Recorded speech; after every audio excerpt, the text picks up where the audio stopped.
During the 19th century, the delightful seaside town of Sidmouth was considered to be the most select resort in the country. Brighter than Brighton, even more exhilarating than Eastbourne. And the good news, it still is. Sidmouth in glorious Devon. I've been coming here now since I was a small boy, and I keep coming back. Let Oliver and I show you round.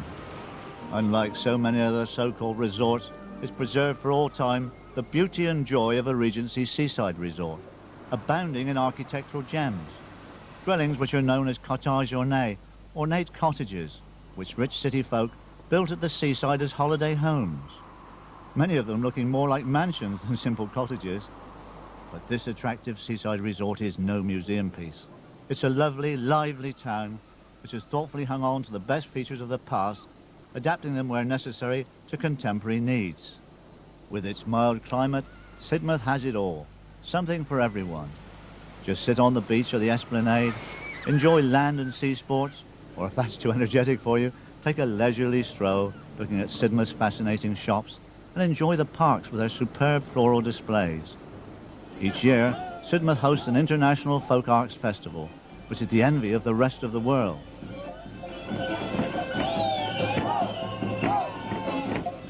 There are many wonderful hotels and guest houses here, but above all, it's a town full of people happy and ready to help you enjoy your holiday in this glorious all-year-round West Country resort.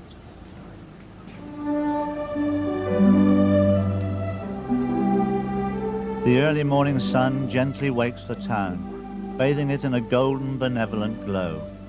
Gradually, Sidmouth answers the call, easing itself into a new day, catering for the daily needs of holidaymakers who flock to this charming resort. Mind you, some folk can look after their own special needs, rather him than me. Slowly the wheels turn as the rich golden sunshine takes on a silver hue, sharpening images and seeking out those with work to do. Many hundreds of deck chairs have to be set up, but one early riser beat them to it. Now it's off to breakfast. Hello, here's one Sidmouthian who's breakfasted too well already. While shopkeepers set out their goods, so the fishermen start sorting their nets, ready for another day's haul. Fishing boats were always a regular beach feature because Sidmouth had been a small fishing port come market town for many hundreds of years.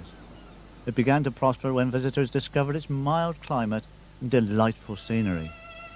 This unique panoramic view, showing the seafront as it was in 1814, is actually several engravings joined together and taken from a watercolour by Hubert Cornish.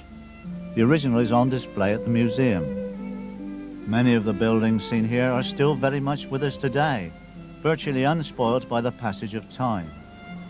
One of the finest is Beach House, the very first dwelling to be built on the seafront. On it is a blue plaque, one of a series to be found on all of Sidmouth's many important historical buildings, and sponsored by the Sid Vale Association, the very first civic society in the country, which was formed back in 1846.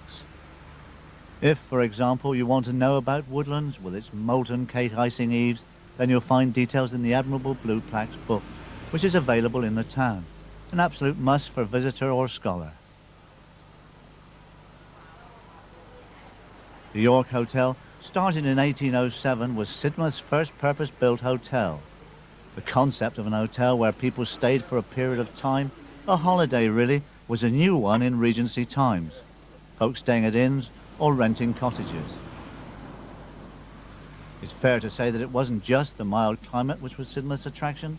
The Napoleonic Wars had closed the great continental resorts to upper and middle-class holidaymakers, so they were forced to seek out alternatives, starting a new fashion by building second homes or being waited on in the new hotels.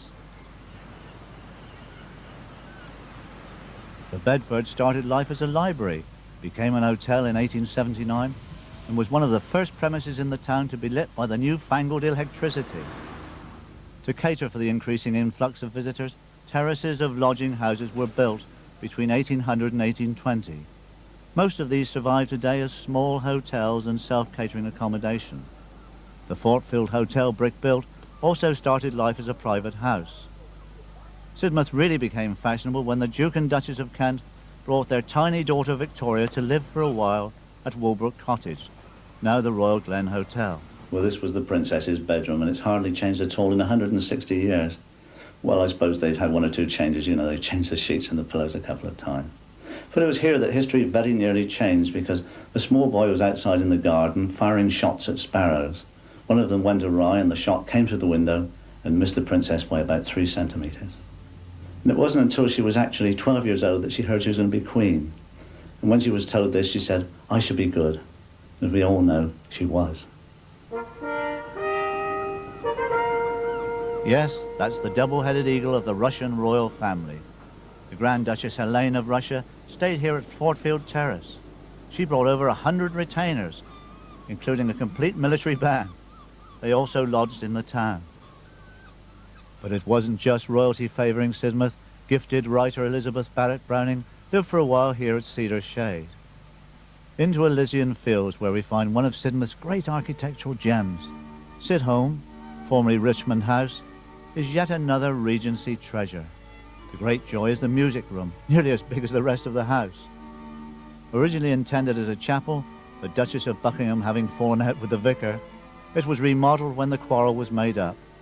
What a wonderful chandelier. I wouldn't mind having this as my music room.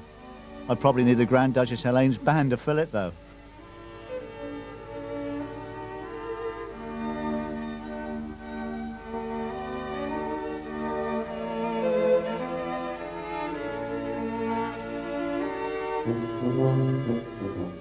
The ladies of those days dressed rather more formally than we do for the beach. Not so today for this little trio. The sea and sand is for enjoyment, and Jacob's Ladder Beach has everything to offer. It's safe, it's clean, and really is a very special place to bring a young family. Fun too, exploring the rock pools beneath the clock tower in Connaught Gardens. The unusual reddish gold sand echoes the glorious red sandstone cliffs that shelters this perfect beach. If you'd rather sail than venture into the sea, then it's laser boat racing for you. However, if you're looking for a hair-raising thrill or two, you can always persuade a friendly speedboat to give you a tow.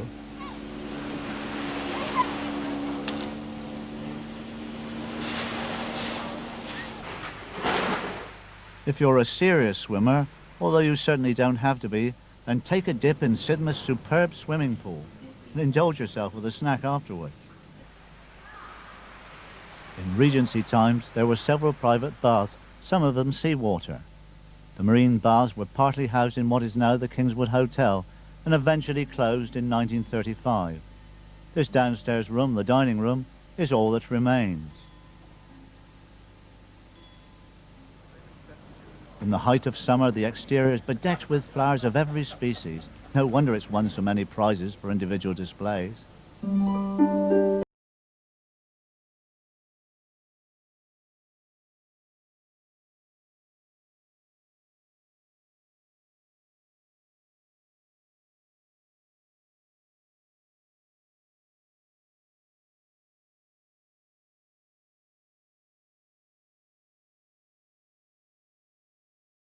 Just a short walk away are the Connaught Gardens, packed with exquisite blooms. It was here that I caught up with popular television gardening expert Terry Underhill, whose admiration for the resort's floral reputation has no bounds. Sidmouth calls itself a floral town, and justifiably so. It must have won every national award possible when it comes to Britain in bloom. And when it comes to Europe, twice it's been the winner of that prestigious Entente Floral International. What a record for a town. Now, you only have to go and visit the famous Connaught Gardens up in the town to see why. There you'll find flower beds, beautifully arranged, perfect blooms, beautifully looked after, maintenance of the highest standard possible. And then when they come to hanging baskets, not little hanging basket for Sidmouth. There are big round things full of all the plants you could imagine, all grown to perfection. Pillars in the Connaught Garden will have bracket baskets on, again, top quality plants. The whole place just buzzes with top quality plants. And there they are enjoying the sun and enjoying the love that good quality plants need. No wonder they call it a floral town.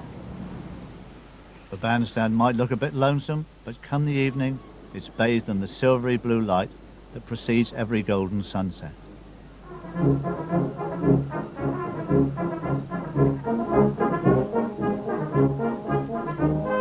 gardens take on a quite different aura as the more pleasant sounds of Sidmouth's prize-winning town band takes over from the screeching gulls, the silver tones vying with and almost matching the evening light. Hello, there's someone who ought to be in bed. Still, it's holiday time. Let her enjoy herself. Grand certainly is. Sidmouth is proud of its town band, and so it should be.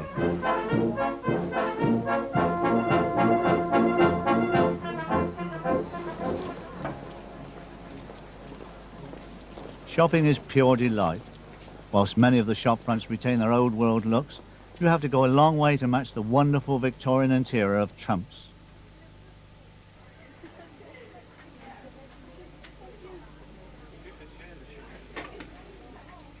Over the years, few changes have been made to the skillfully crafted fittings and display cabinets.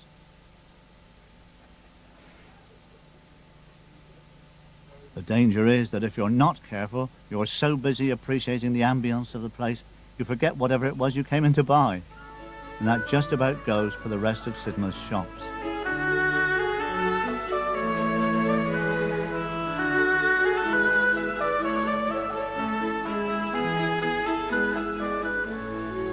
The town has its fair share of inns.